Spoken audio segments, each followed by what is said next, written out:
fa ni'ma uqubadda la ilaha illallah. Wannan ayoyi daga na 19 zuwa na fa ni'ma uqubadda aya ta 24 kenan. Akwai manyan darussa da ya dace mu karanta mu fahimce su mu aikata. Siffofin yan aljanna ne, daga cikin su akwai sadar da zumunci. Shine kaga suna walladina yasiluna ma amara Allahu bihi, shine muhallu jahid, suna sadar da abin da Allah ya umurni a sada, shine zumunci. مفهوم؟ طيب.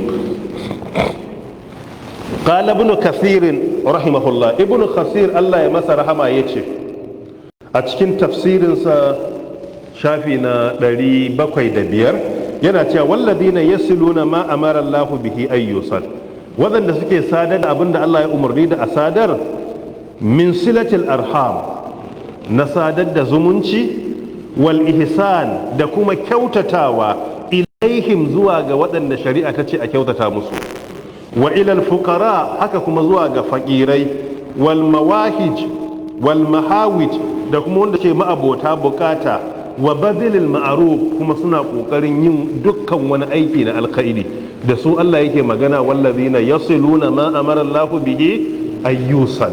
Shine ibnu kathir yace su ne waɗanda suke sadar da zumunci, suke kyautatawa zuwa ga wanda ya dace a kyautatawa, hada fakirai da mabukata da kuma yin dukkan aiki da yake ma'arufi mai kyawu. In an ce ma'arufi hatta shikan fiska yana daga cikin ma'arufi a musulunci. Mafhum? Tayyib. Matsala ta 13, qala al-muallif rahimahullah, malan yace silatul rahim min asbabi salama min al-la'na wan najat min an-nar. Sadar da zumunci iya daga cikin sabubba manya-manyan dalilai na tsira da kubuta daga tsinuwar Allah da kuma nisantan wuta. In kana sadar da zumunci akwai high probability, akwai kyakkyawan zato mai girma na cewa insha Allah ka kubuta daga tsinuwar Allah, kuma alama ce na cewa ka siffata da siffar jama'ar da ake nisantar da su daga wuta, masu kubuta daga wuta. Allah ta'ala ka samu a cikin masu sadar da zumunci don neman yardarka. Qala Allah ta'ala, Allah yace walladhina yanquduna ahdallahi min ba'di mithaqi, su ne waɗanda yanquduna suke warware ahadallah, alkawarin Allah, min ba'di mithaqi, bayan kullashi. Sannan wa yaqta'una ma amara Allah bihi ayyusan, suke yanke duk abin da Allah ya ce a sadar, kamar zumunci Allah ya ce ai su kuma sai su yanke. Wa yufsiduna fil ardi, kuma suke fasadi a bayan kasa. Allah ta'ala ya ce ula'ika lahumul la'ana, masu wannan sifa akwai tsinuwa tare da su. Wa lahum su'ud dar, kuma suna da mummunan masauki gobe kiyama, shine gidan wuta. Wannan ita ma cikin suratul ra'adi aya ta nawa? Ta 25. Daga ƙarshen wacce sai aka shiga siffar kuma 'yan wutar. Yadkhulu min kulli babin salamun alaikum bima sabartum fa ni'ma uqubad dar, ta 24. Sai ta 25 walladina yanquduna ahdallahi min ba'di mithaqihi. So an gama maganan 'yan aljanna daga ta 24. Ta 25 sai siffar 'yan wuta. Siffar 'yan aljanna akwai sadar da zumunci, siffar 'yan wuta akwai kuma yanke zumunta. Shine laraba ke cewa wai wa biddiha ta tabayyana al-ashiya. Idan kana son gane abu to ka duba opposite ɗinsa, kishiyarsa. Mafi girman abin da Allah yake son ka da shi shine tauhidi da imaninka. Opposite ɗinsa, kishiyar kuma shine shirka da kafirci. Kaga shine kishiyar. To in kana son kai appreciating kyan abu to ka duba opposite ɗinsa yaya yake. To shine opposite ɗin abu ke bayyana yadda yake. Shine kuma ake ce akwai mafhumul mukhalafa, duka ya shiga ciki. In an ce sadar da zumunci iya kai aljanna, to ko da shiru aka yi, to duk abin da ke kai aljanna kishiyarsa kuma iya kai mutum wuta. Shine duk abin da aka ce in kai kaza za ka shiga aljanna, to kishiyarsa na kai mutum wuta. In kuma aka ce in ka bar kaza za ka shiga aljanna, to in ku kai kazan zai iya kai ka wuta. To shine mafhumul mukhalafa, wato opposite ɗin abu, kishiyarsa yana kai ka kishiyar gidan da aikin ke kai ka ne. Mafhum? Tayyib.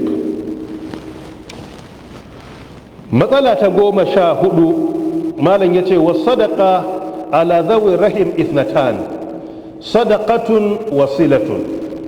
Yin sadaka akan makusanta na jini, baffanninka, kawunnanka, ummominka, gwaggunanka, iyayenka, kakanninka, 'ya'yanka, jikokinka, waɗannan su ne daga cikin mafi kusanci da kake da haƙƙi a kansu, suke da haƙƙi a kanka. To yin sadaka ga 'yan uwanka na jini, musamman waɗanda suke da kusanci sosai da kai, ifnatani na da falala guda biyu. Na farko shine in ka ba da ita sadakatun, Allah zai karba a matsayin sadaka. Na biyu kuma silatun, sadar da zumunci ne. In ka ɗauki naira 1000 sai ka ce bari in ba wa kawuna ko bafana, to ka samu ladan sadaka da kuma ribar ka sadar da zumunci. Shi sadar da zumuncin ba wai kawai ya kare ka tashi takanas ta gidanka ka je gidansa ne kadai ba, ko takanas ta garinka ka je garinsa, bal akwai hanyoyi da dama kamar yadda muka bayyana a baya, kuma a nan gaba insha Allah za mu kara bayyanawa. So da haka idan 'yan uwanka na jini ne, a sadaka ta farilla kamar zakka, waɗanda suke ba su da alaka da kai na jini sun fi haƙƙi a kan dukiyar, tare da cewa kuma ba a haramta ka ba 'yan uwanka na jini ba, musamman waɗanda ciyar da su ba wajibi ba ne a kanka. Amma ita sadaka ta nafila, to an fi buƙatan ka fara yin ita zuwa ga 'yan uwanka na jini, musamman ma daga cikin gidanka, iyalanka suna da haƙƙi akan sadakan nafila. Iyalinka ɗaya ne ko biyu ko uku ko hudu, kana da wadata, za ka yi kyautar naira 100, sai ka cire 10,000 sai ka ba su, sauran sai ka fita da shi waje. Mafhum? Tayyib. Haka in sadaka ta nafila ne, to wanda suke kusa da kai 'yan uwanka na jini, har 'ya'yanka suna da haƙƙi a kai. Gwargwadon adadin abin da za ka bayar, gwargwadon kuma yawansu. Mafhum? Tayyib. Haka in za ka yi sadaka ta nafila, a riƙa kulawa da makusanta na jini, a riƙa kulawa da iyalai. Kar ka je ka yi sadakan 100,000, 200,000 kusan kullum, wata ɗaya biyu kana da ikon da za ka, amma iyalinka a gida 5,000 ya gagare ta. Ba kuma almubozaranci da ke bata ne ba ka yi, ba a haka. Inda hali duk ɗan damar da ka samu kaɗan samu wani alheri to gabata. In albashi ne ya shigo maka naira 50,000, kattare na ɗauki 1,000 ko 2,000 ka bata, gwargwadon abin da za ka iya yi. Min babil misal, kasuwanci kake, kayi tafiya an da an sai da kaya, ka ci ribar 500,000, iyali tana gida 10,000, 20,000, 50,000, gwargwadon, ba wai sai kullum ba. Kar kuma ki ce ya ce kullum sai an bayar, a kullum sai ka ce sallah. Amma kyautatawa iya da kyau, ba imani bane a ga kai kana ci gaba amma iyalanka kullum suna zaune babu, kuma ki zama mai taltali. Ba daga an baki ba sai ki ce pizza sai kudin ya kare. Ka san yan matan yanzu kawai daga an bayar sai ta kurmushe kudin gobe, ko zai ce to ai an ce a bamu, to ina na je wa yake ki kurmushe shi. Ai addini kuma ya karantar da taltali. Kar kuma ita ta waye gari ta kashe a dole, ka ce ai an ce ai tanadi, an ce ai tanadi, amma ko ba ce ajiye kada a kashe ba, inda bukata sai ta kashe. Mafhum? Tayyib. Bahaushe ce wani an bi ta barawo, to ana kuma an bi ta iyali sai a bi ta mai gida. Wannan ba barawo da mabi sawu ba ne.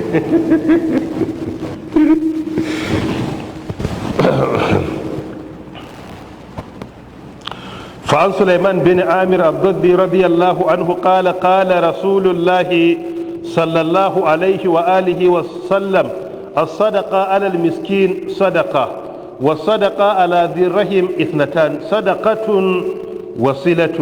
wannan hadisi ya zo a cikin sunan na imam sahihu sunan tirmizi a littafin farko namba na 202, cewa manzon Allah tsira da aminci tabbata gare shi ya ce as-sadaqa alal miskin sadaqa.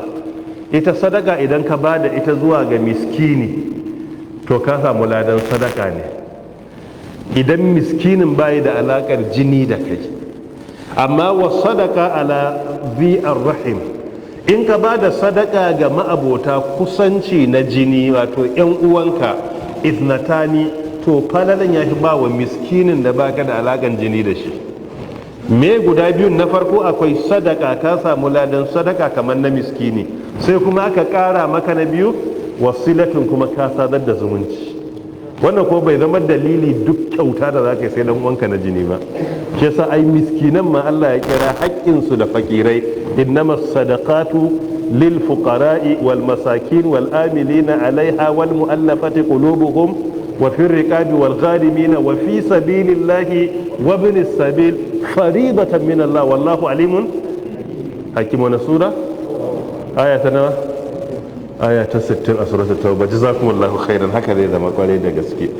to da haka amma ana bukatar in za ka yi wani percentage adadi ya tafi zuwa ga 'yan uwa, wani kuma ya duba makusanta a cikin miskinan da ba alaka na jini. Maybe akwai mai gadin ka, akwai mai maka noma a gona, akwai mai wanke maka mota, maybe akwai direban ka, maybe akwai wanda yake maka gadi a kasuwa a shagon ka. to kaga duk ba za ka manta da su ba. muhallu shahid zai zama kana da tsarin wani adadi zai tafi ga 'yan uwa na jini, wani adadin kyauta zan ba wa iyalai, wani kuma zai zama waɗanda Allah ya haɗa mu da su babu alaƙar jini cikin abin da ya bayyana gare mu. mafu tayyib. matsala ta 15 malam yace war rahim alladhi umira bi silatiha hiya kullu ma yurattabu bi qarabatin sawa kanat min al usul. ar-rahim zumunci allati umira bi silatiha wanda aka yi umarnin asadar, hiya kullu ma yartabitu bi qarabatin, dukkan wani abun da yartabit yake kulluwa bi qaraba da kusanci. akwai yan uwa dalilin aure, sirakananka, mahaifin iyalinka, mahaifiyarta, wannan na daga cikin yan uwanka dalilin me? dalilin aure sun shiga ciki. to shi sa yace yartabit bi qarabatin da kusanci, kanat min al usul, kusanci ne zai zama daga tushe, daga foundation, wato inda aka samar da kai. kal'aba kaman iyayenka, shine babanka misali da makamantanka, ko kuma kakanka ko kakan babanka, wal ummahat da mamarka, wa in alau ko sun haura.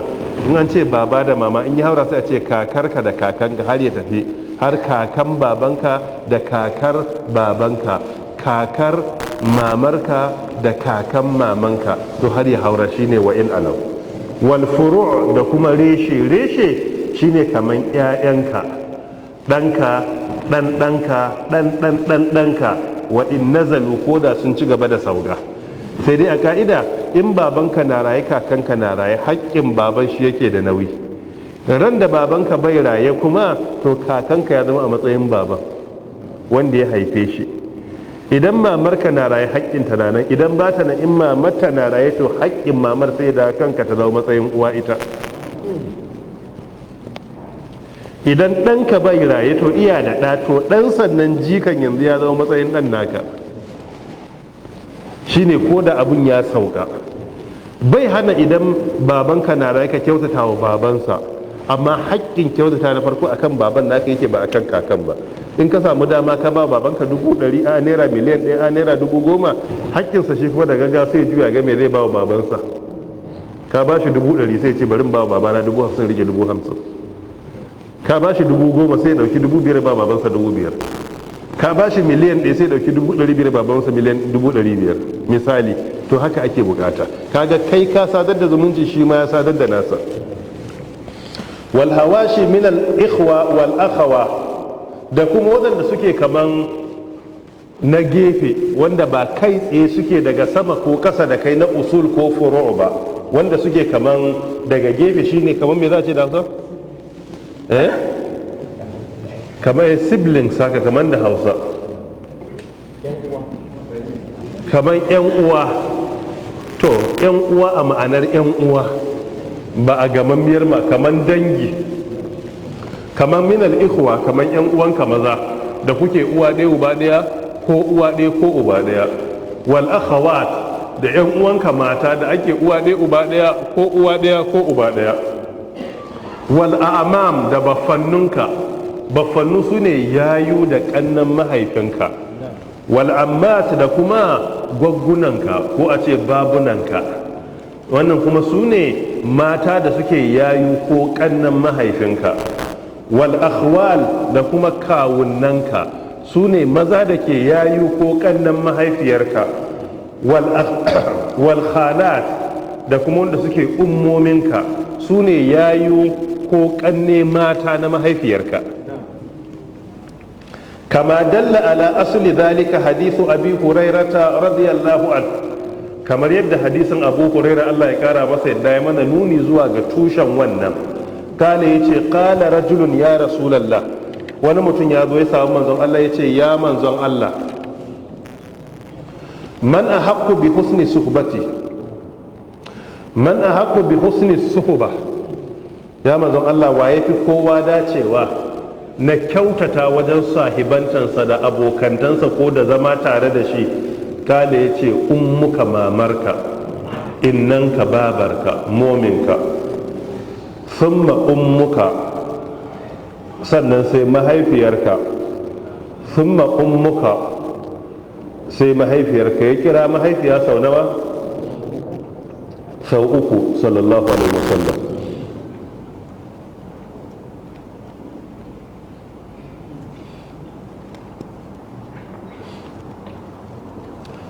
summa abuka sai mahaifinka, summa adinaka sai kuma abin da ya ci gaba da sauka daga nan, mahaifiya ko mahaifiyarta ko kakarta ko mahaifinka ko mahaifinsa ko kakansa.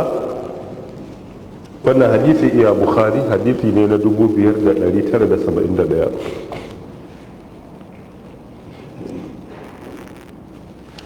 na 16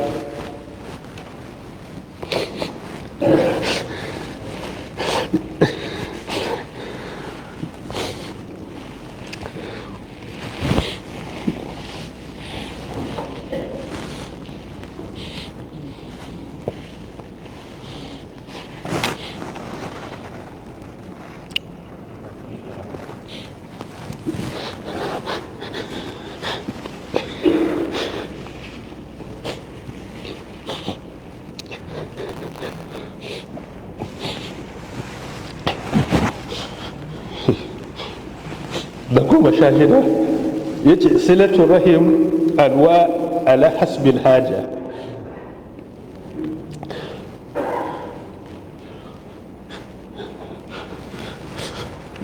ya ce sadar da zumunci nau'uka ne, gwargwadon yadda bukata ta kama haka ake sadar da zumunci.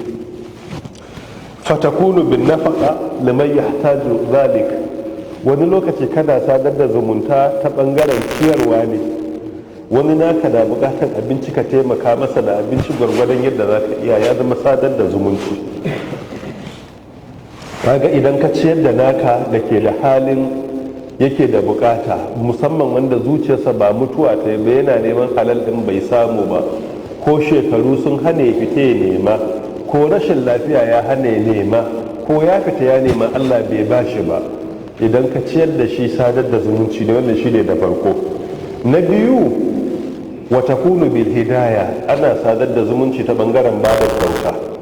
kawai ka samu dama yan uwanka suka ce bari in ba wani naira 5,000, 10,000, 10,000, 50,000, 100,000 ko gwargwadon abin da Allah ta'ala ya baka a bangaren kyauta. wannan shi ne na biyu. na uku, wa bi tawaddud ilaihim, ana sadar da zumunci wajen nuna musu kauna. ka zama mutum ne mai kiyarin, mai kaunan yan uwansa, ko da magana mai daɗi ko wata mu'amala da kake da su, gane cewa kana kaunar su. in suna da damuwa ka shiga damuwa, ba ka da abin da za ka ba su, amma kana damuwa da damuwarsu, da nuna kana kaunar su don Allah.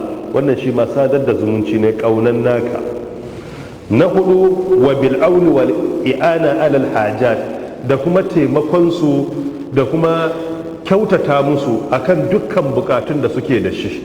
idan suna da wata bukata sai ka zo ka taimake su akan bukatar da suke da shi gwargwadon da ka iya. a musulunci sadar da zumunci ne. na biyar, wa bin nasiha, idan suka yi kuskure naka yi kuskure ka zaunar da shi ka masa nasiha, sadar da zumunci ne. duk wanda yake dan uwa na jini ka fi shi fahimta, rayuwarsa ta lalace, ya zama dan giya ko dan fasikanci ko dan luwaɗi ko dan shan taba ko dan sata ko yana kidnapping ko banditry ko wani abin da ya kama da wannan, kana da ikon zaunar da shi ka masa nasiha a wurin Allah, wannan sadar da zumunci ne. Na shida, wa bi daf'id darar, tunkuda cutarwa idan zai samu na, kana da ikon tunkuda cutarwa gare shi. Idan ka tunkuda wannan cutarwa a musulunci sadar da zumunci ne. Tunkuda cutarwa daga naka, abu zai cutar da shi, kai kana da ikon tunkudewa, ka tunkuda cutar wannan a musulunci ka sadar da zumunci. Sai na bakwai, wa bil insaf ma'ahum, ka zama mai adalcin magana ga 'yan uwanka, shi ma sadar da zumunci ne. Kar ka manta alkhairin su, ya zama ko ina za ka yi magana ka zama mai adalcin magana. Kada 'yan uba ya sa ka rika cutar da wani saboda mamarku ba ɗaya ba. Kada ka zama mai butulci wa 'yan uwanka, na ka yi maka in yayi ka yi shiru bakinka alaikum, ya kyautata maka. Ran da aka ce bai ba kuma kai ne ga wajen gaba wajen kwamitin ca bai maka ba, kuma kai an maka kayi shiru. To ka zama mai insafi, shine mai adalci. In an yi ka ce an yi, in ba a yi ba ka ce me ba a yi ba. Ya zama kana da adalcin magana, kuma ko ina za ka yi magana kar ka manta alkhairin naka, kawai zama sharrinsa kake nema. Ka tuna iya da alkhairai, ka tuna wannan alkhairin da ya maka. Mafhum? Tayyib. Na takwas, wa talaqatil wajh, da kuma shikan fiska, ka zama mai sake fiska ga naka. Duk inda ka ga dan uwanka ka masa murmushi, ku gaisa, ko yar uwarka wanda shari'a ta amince ka yi murmushi gare ta ka yi, wannan duka iya cikin sadar da zumunci. Shine wa bi talaqatil wajh, shikan fiska. Kar ka ga naka dan ka fi shi wadata ko ka fi shi wata ni'ima a duniya, kana ga ba a haka. Kar ya zama sakin fiskan ka sai mai wadata kake wa, a'a naka ne, ko bai da komai ka sake fiska. Kuma yanzu yanci an fi tsumewa, sai ya tsumewai kada ya sake fiska a roƙe shi, sai ya ɗaura fiskar, sai fiskar da koma kamar fiskar saniya. Wannan ba daidai ba ne. Na tara, wa bil adil, kuma ka zama mai adalci akan naka, ko me ya faru ka zama mai adalci. Na goma, wal qiyam bil huquq al wajiba, kuma ka tsaya mai tsayawa akan dukkan haƙoƙinsu na wajibai a kanka, ko zuwa gaishe su in ba su da lafiya, ko kuma idan sun rasu a kai su makabarta, ko wani abun da ya kama da wannan. Duk wani abu na haƙƙi na wajibi na ɗan uwanka a kanka ka bashi. Na 11, wa biddu'a, ka riƙe wa 'yan uwanka addu'a cikin addu'o'inka. Ya Allah, 'yan uwana, ya Allah, iyayena, kakannuna, 'ya'yana, jikokina, kawunena, baffanuna, ummomina, babunana, ya Allah, Allah ka musu albarka. Wanda suka rasu Allah ka gafarta musu, rayayyu Allah ka biya musu bukatunsu da alkhairi, ka kare su daga shaidan. Yin addu'a wa naka iya da muhimmanci, ko da a dunkule ba za ka yi kiran sunayen ba, ka rika musu addu'a, muhimmin abu ne. Na 12, wa bi tafaqqudi ahwalihim, da kuma yawan bincika akan halayensu. Wani hali suke ciki, wani hali suke ciki a yanzu. Bincikan halin naka muhimmi ne. Wani ya zo daga wani gari, daga ina kake? Mambila. A Mambila, akwai umma na tana aure a can, da Allah ka san gidan Alhaji wani, ka san gidan Malam wani, na sani. Kana zuwa gida, ina da labarin su. To ai wancan umma ta ce ya halinta, wallahi ba da shi. To shi zaka je gida, ina so zan je next week, da Allah zaka je zan baka dan naira 5,000 ka kai mata, kuma ka bincika mun ya halinta yake ciki. In ma da hali, in ka je da Allah ka hada mu ko a waya mu gaisa bana, an ce ba ta da waya, a kauye take zaune misali. To wannan iya da muhimmanci, shine wa bi tafaqqudi ahwalihim, su ji su ba kowa bane, amma kai baka manta da su ba. Shi wanda yake ƙasa bai da ni'imar duniya, bai cika manta da nasa da ke da ni'ima ba. Inda ake da matsalar shine wanda ke da ni'imar yake mantawa da nasa a ƙasa, a nan matsalar take. To ka dage duk inda ni'ima ta kai, kar ka manta da naka. Ko ina kake naka ne, kuma ka nema. Kuma kai da kake cikin ni'imar, ka nemi nakan ya fi daraja da karamci akan ka bar nakan shi sai ya neme ka. Kai ya dace ka nemi naka. Neman nan ka iya zuwa gidansa, neman nan ka iya ɗaukar sako ka ce a kai masa, ka ce gashi a kai masa ya sayi ragon layya, a'a ga kuɗi da Allah a sayi shinkafa buhu ɗaya a kai gidansa ya azumi da shi, da Allah ga naira 2,000 a bashi, ga 10,000. To idan kai wannan ka kyautata wa naka, iya da daɗi. Kana da arziki da yafi wannan, bai tsammani manomi ne, tura masa miliyan 1 ka ce a sai taki a yi noma bana. maybe bukatar san takin 100 ne ka bashi miliyan 1 ai daga nan ji yake kawai kamar aljanna zai tafi take. Iya da muhimmanci musamman namu da ke ƙauye, mutanen ƙauye ba su cika manta alheri ba. A birni ana manta alkhairi matuka da gaske, ana butulcewa alheri, amma mutanen ƙauye ba su da wannan. Akwai karanci, wanda suke da matsalar kaɗan ne, in aka yi alheri ba sa mantawa. Za ka yi ba ɗan uwanka a birni buhun taki 50 ya manta, bai kula ba kuma bai gawa ko iyalinsa ba. Amma a ƙauye ne ka ba wa naka buhu ɗaya, so duk ƙauyen sai an ji labari, ai ɗanmu ne daga birni turo mana buhun taki, ɗanmu ne. Kuma ga su da karamci, buhu ɗayan nan sai auna kwano ɗaya na taki ya raba kamar gidaje 5. Su ba sa cinye komai su kadai, in ka ba su za su kai wani. A birni ne mutum ɗaya a gidansa ya ajiye shinkafa buhu 100 an kawo sai bude sa so sai ya shuru bakinsa a lefo. Ba wata rayuwa ai sai yan birni, yan bariki, sai yan bariki. Amma mutumin ƙauye ka ba shi buhun shinkafa ɗaya, duk waɗannan da biyun a birni ne aka lalace. Mun zo bariki mun zauna an manta.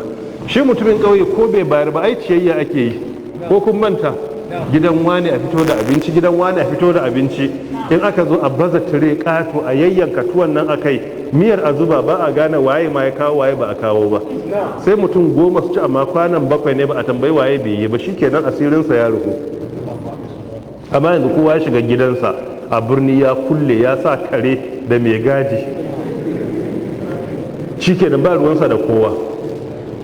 Mutanen birni Allah ya samu wanye lafiya. Na 13 wata gaful an zallatihim, da kuma ɗauke ido daga gafala da zallat kurakuransu, zamewarsu. Wani lokaci idan a cinye wanka ka fi su ɗaukaka sai ka yi haƙuri da zamewansu. Wani ka yi ya butulce, wani ka yi ya manta, wani ka yi ba zai gode ba, wani ka yi ya yi godiya, ran da ya zo godiyan sai ya ƙaro wata matsala, to sai ka yi haƙuri. Haka girma yake, ba wai kai ta faɗa ba, a in ka girma dole ka zo mai haƙuri. Girma yana da nauyi da yawa. Ibn al-Qayyim rahimahullah yana cewa wai man kathura khairuhu kathura hawa'ijin nas alayhi. Duk wanda alkhairinsa yake da yawa to bukatuwar mutane gare shi na da yawa. Bukatuwar mutane ga duk wanda ke da alheri da to bukatuwar mutane gare shi na da yawa. To in baka zo mai haƙuri ba sai ka yi faɗa da kowa. Shi yasa wasu daga Allah ya ba su wata dama sai ga mutum ya fara faɗa da wasu bai iya ba, kai wai ce kaza, ni karka dabe ni, saboda rashin haƙuri ne. In kana dilin da mutum 10 sai ka rika dilin da mutum 10,000. To wanda ka fada da mutum 10 ya zama 10,000, in ba mai haƙuri ba zai iya ba. Za ka waye gari baka da lokacinka, baka da na iyalanka, baka da lokacin kaza, dole ga hakan sai ka yi haƙuri. Ko ba za ka iya ba ka yi magana mai daɗi, to Allah ya bada dama, ba komai insha Allah. Mai sauki ne a wurin Allah, Allah ya ba mu yadda za mu ya shi kenan. Ita magana mai daɗi wani lokaci ai ta fi sadakan da aka bi ta da gori. Kawai ka yi magana mai daɗi ka kyautata, a yi haƙuri, ba damar da za a yanzu. Allah ya sa aka samu damar bagi a ƙauri ba za a iya yin, kuma a gaba a yi ba to Allah ne bai kaddara ba. A yi haƙuri, ina kuma addu'a Allah ya bada mafita, shi kenan. Ita rayuwa tana da sauki. In ka yi magana mai daɗin, mutum ya da hankali yana fahimta, yana gane ai kai kanka baka magancewa kanka matsalar kanka, sai Allah ya taimake ka. To idan ba za ka iya magance wa kanka damuwar kanka ba, me yasa zai tsammanin za ka iya magance masa tasa? Ai ba zai yi ba. So kowane abu dan adam effort ne nasa, kokari, amma ba da nasara daga Allah subhanahu wataala ne. To sai ka yi magana mai daɗi, kuma ka zama mai tagafuli daga zallatihim. Na 14 wa ziyara, in ka samu dama ka ziyarce su, iya da matukar muhimmanci. Na 15 wa bi shafa'a alhasana, ka riga musu kuma shafa'a, ceto mai kyau, shine ash-shafa'a al-hasana. Ceton nan ko ya zama garanto ake nema na abin da kake ga za ka iya sa hannu sai ka saka. A wani ne ya samu kansa a jarrabawan da kuma ba zai taɓa mutuncinka ba, in ka shiga ciki sai ka je ka cece shi watakila a kotu ko a wani wuri, wanda abin da ba zai taɓa mutuncinka ba. Akwai abin da mutum ya kinkimo ba yadda ka iya, ba zan baka shawarin ka shiga ba, amma sai ka duba abin da yake wannan ba abu ne mai laifi ba a wurin Allah, ka cece shi a wannan halin, sai ka je ka yi ceton da ya dace. Matarsa ne ya bata mata rai, ta yi yaji, ya zauna ya ta kuka, kuma kai babanta na jin maganan ka, sai ka je ka kaɗan rarrashe ta, kuma ka ce gashi dai naira 20,000 a bata, mama tana ciki a ba maman naira 50,000, shi dattijan a ba shi 100,000. washe garin kada suka ce na zo in dauke da za a ce to bismillah ki bi shi.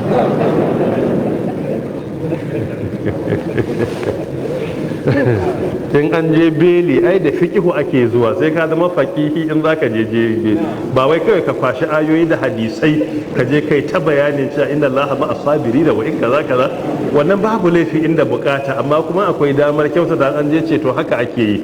ita babata da ke cikin gidan nan idan ka mata dukan girma za ka ga ta leko da ce nan ai dan halal ne kai, ko dan mutuncin ka za ta koma, ai ko dan mutuncin ka ai kai ai gidanku gidan dattaku ne, ina kike huto jamila huto ki zai kai ki bai mai da ke dakin ki, ai mutuncin ya mace ai gidan mijinta shi kenan zai ga amma sai ga an fara. amma an kaje ka ja ayoyi a ga sai a ce to amma wadannan ayoyin shi ka ja mar ayoyi da hadisai din ya ji su, shi ya ji kafin ne ko ka ja mar ayoyi da hadisai din kuwa. so in ana ceto hasana sai da wannan ake iya yi, a riƙa yi da ceto hasana. in kuma aka maka kai na zumuncin to ka zama mai godiya idan wani ya kyautata maka. yana daga cin abin da ke karanci a yanzu cikin al'umma fara shine godiyar aikin alkhairi. waɗanda fa ba almajirai ko malamai ba a da ko mawaka aka yi wa kyauta sai sun mutu sun ce malam wane ya mun kyauta ko allaji wane ya mun kyauta, duk ga sunan kana ji. in an kyautata shi wanda ya alheri ba a so ya faɗa, amma wanda aka yi wa kuma ya dace ya ce an mun kaza. idan ya ci shuru ya toshe bakinsa to ya zama butulu, shi wannan shine butulci.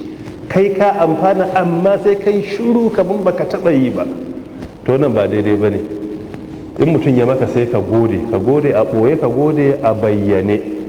ai mun ji waƙar da wannan yake waye ne yake abin nan dan ana ce na cewa wai kaga in mutum dai ya bani na biya na gaishe shi ko, har kuma in ba a ban ba na biya na gaishe shi, amma wanda ban ci abi ne ba ni ce mai na gode.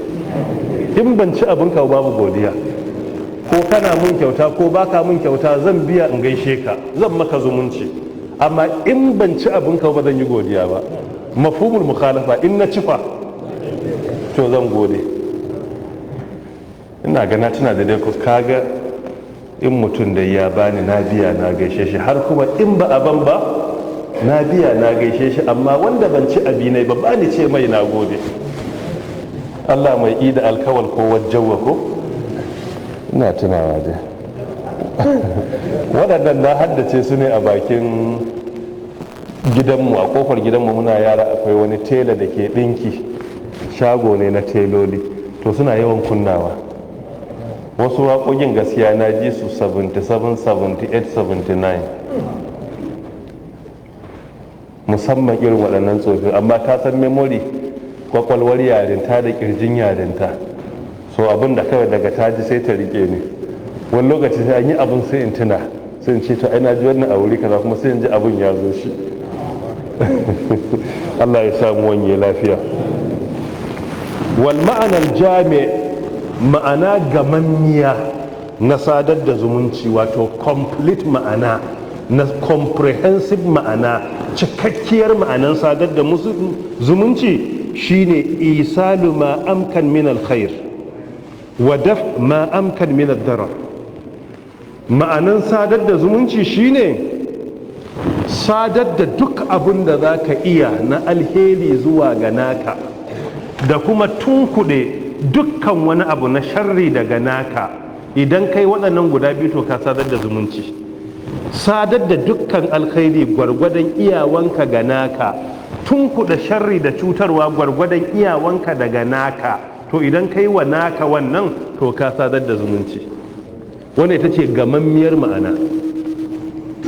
mafhum tayyib.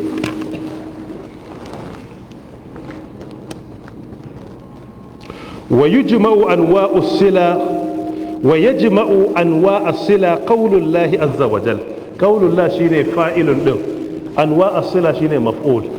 wato maganar Allah da yake cewa a wannan aya ta tattaro dukkan nau'uka na sadar da zumunci. da Allah ya ce inna Allah ya amuru bil adli wal ihsan wa ita'i dhil qurba wa yanha anil fahasha'i wal munkar wal baghi ya'idhukum la'allakum tadhakkarun. Wani sura wannan? Suratul Nahl ayata nawa? Ayata ta 90. A rabba kana kokari fa yanzu ko baka so a fada sai ka ce kana shan wahala kuma kana kokari gashi kada fada.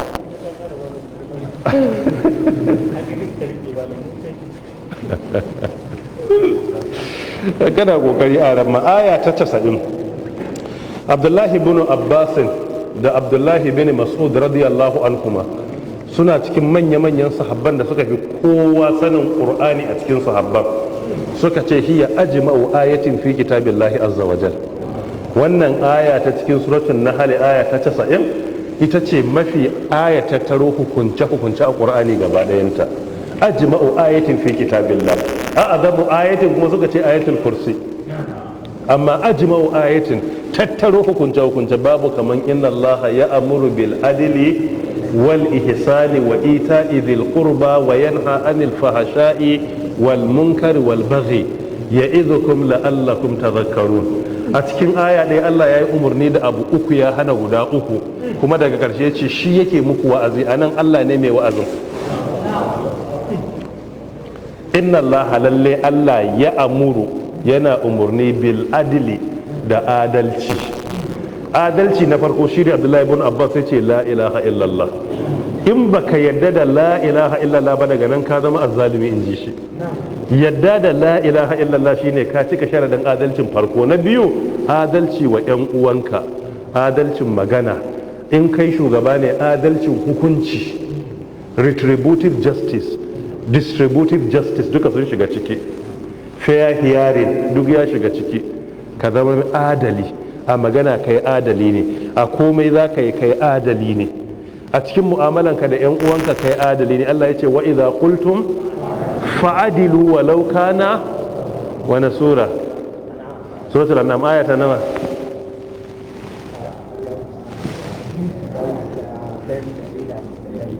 Ɗari da 152. Allah ya maka albarka, zai zama 152. Kai ka ce 50 ta zai zama 50. Sai zama aya ta 152 ne. Kaga Allah ya ce wa idza qultum, in za ku yi magana fa'adilu ku yi adalci walau kana, ko da ga ma'abuta kusanci ne ku zo masu adalcin magana. So ka zama na farko adali ga 'yan uwanka da kowa da kowa. Na biyu wal ihsan da kyautatawa, ka zama mai kyautatawa. Kyautata ga hadisi na biyu 40 hadith ko an ta'budallah ka annaka tara fa in lam takun tara fa innahu yarak. Akwai al-ihsan ila Allah, akwai al-ihsan ila al-makhluq. Kyautatawa ga Allah shine ka bautawa Allah kamar kana ganin sa, ba kuma ka bawa Allah siffa ba, amma kai ka kaddara kaman kana ganin sa bauta. Idan baka ganin sa kuma ka gamsar da kanka duk abin da kake yana ganin ka. Shine ihsani zuwa ga bayin Allah. Wanda ya maka 10 na arziki kai kokarin yi masa 20 na arziki. Wanda ya maka 20 kai tunanin ya zan samu damar da zan kyautata masa. Shine siffar dattawanmu, ba sa manta alkhairin da aka yi shekara 40 ko 50 ko 60 da ya wuce.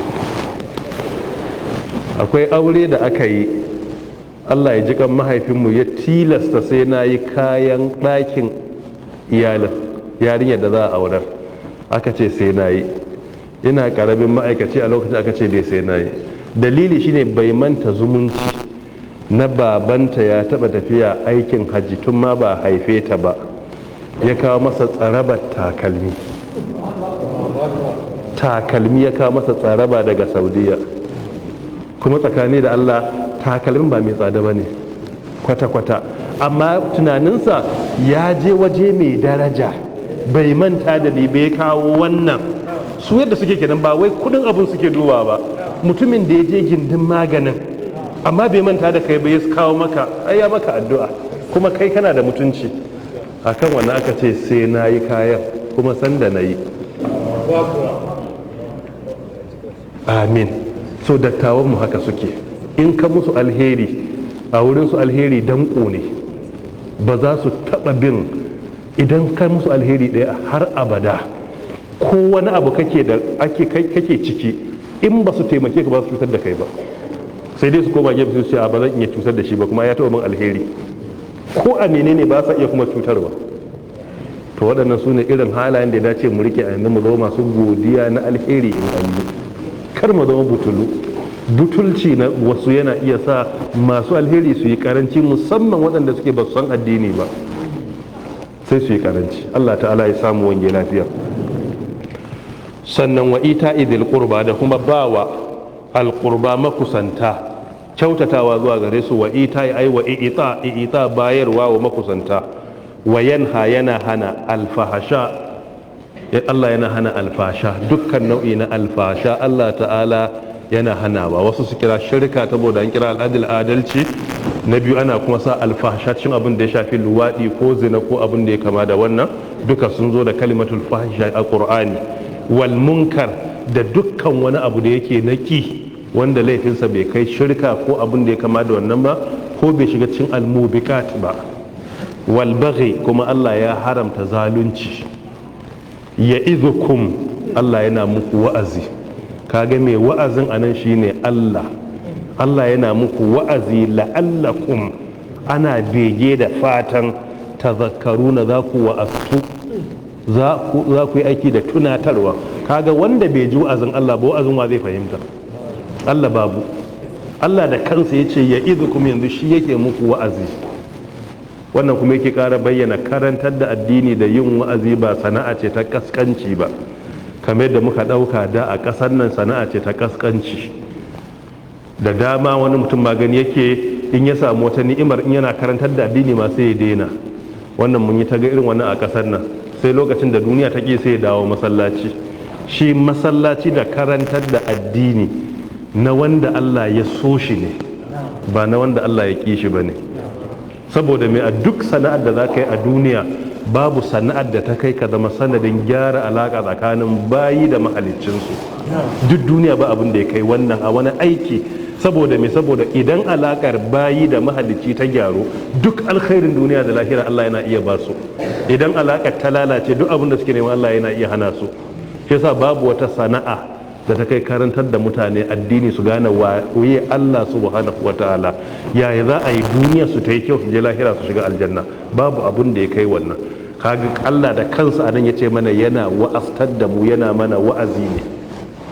Kuma idan za a yi wa'azi sai a yi shi don Allah. Duk inda za a karantar da ne zama manufarka Allah kake nufi, kana yi ne don Allah, don Allah yadda da kai. Yabon mai yabo bai sa ka kara, zagin mai zagi ba zai sa ka daina ba. Kawai in ka sa gaba yardar Allah kake nema, kuma sai kai wa'azin yadda annabi yayi da yadda sahabbai suka karantar. To in aka yi wannan, insha Allah ta'ala za a yi nasara. Allah ta'ala ya samu wange lafiya. Abin da muke karanta Allah ya sa ya zama hujja gare mu, ba hujja akan mu ba. Allah ya ji kan iyayenmu da malamanmu, Allah ya ji kan iyayenmu da malamanmu, Allah ya ji kan iyayenmu da malamanmu. Allah ya kai haske zuwa ga kabarinsu, Allah ya kai haske zuwa ga kabarinsu. Allah ya hada fuskokinmu da nasu a gidan aljanna. Subhanaka Allahumma wa bihamdika, ashhadu an la ilaha illa anta, astaghfiruka wa atubu ilaik. Assalamu alaikum wa rahmatullahi wa barakatuh.